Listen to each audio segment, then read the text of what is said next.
أهلا وسهلا مرحبا اسمي كورتيز أبارك اسمي كورتيز أنا من أمريكا النهاردة أتكلم عن داس ثلاثة واحد اثنين ثلاثة بالإنجليزي مش عربي. So my last video was particularly interesting because I learned a lot about myself in this particular video, and so this was session number 3, and so I'm trying to show each session at a time so you can see progress in the language. And what I learned in that video is that there are levels to this, how to understand anything in Arabic. But before I talk about the video, let me show you one segment of the video, and then I'm gonna talk about it.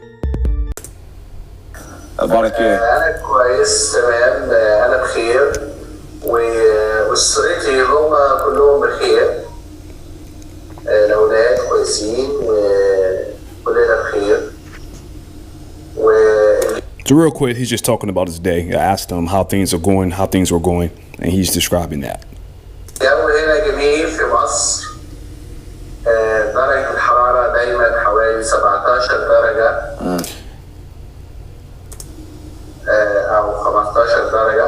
Now, numbers are still giving me a hard time right now, and that's something that I notice also.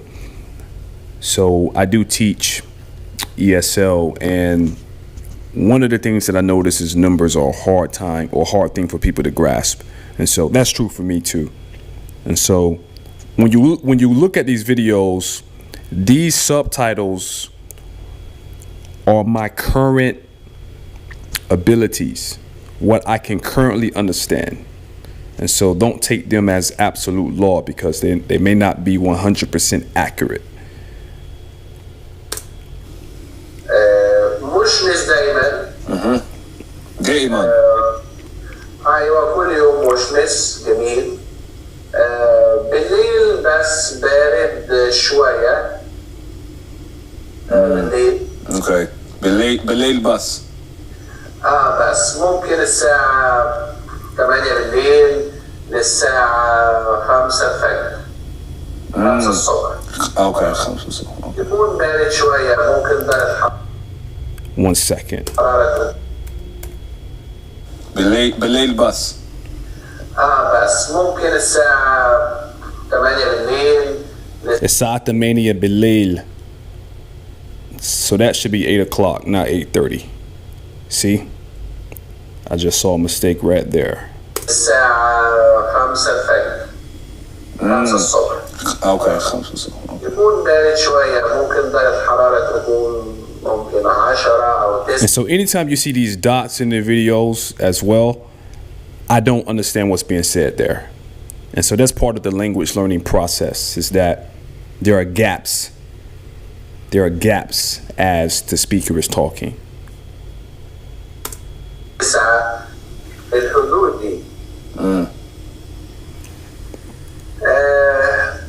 كمان أنا زرت أبويا وأمي الأسبوع اللي فات. وهم كويسين الحمد لله. الحمد لله. وكمان أنا زرت جدي وجدتي. Grandmother, grandfather. صح. اوكي. صح. وجدتي كانت مريضة شوية، تعبانة شوية. I'm sorry. أنا آسف. هي عجوزة عمرها. ماما عجوزة. She's old. أيوة. That's a great question to learn when you're learning the language. What is the meaning of memana? That's how you say that in Arabic. Memana. So I was asking, what's the meaning of guza? Okay. Anyway, I'll stop it there. All right, so my thoughts about this. So the name of this video, there are layers to this. How to understand anything in Arabic. Now, I want to make a distinction between comprehension and apprehension when it comes to learning a language. Now, people use this word apprehension when it comes to learning about particular subjects or concepts, but I want to use this word in the context of language acquisition because I find that it's very helpful here. Now, I am able to follow the conversation. But there's a sense in which I am not comprehending what he is saying. I am apprehending what he is saying. What's the difference? So I found this article on encyclopedia.com, right? So simple website. And they are describing apprehension. So let me read some of it to you. Here's what it says. It says, human knowledge is a gradual process. It is not fully accomplished in one swoop. Simple apprehension does not grasp an object in all its richness at first thrust. It attains it first in its most general aspects, then gradually proceeds through the more proximate genera and differences down to its most special species, and finally its individuality.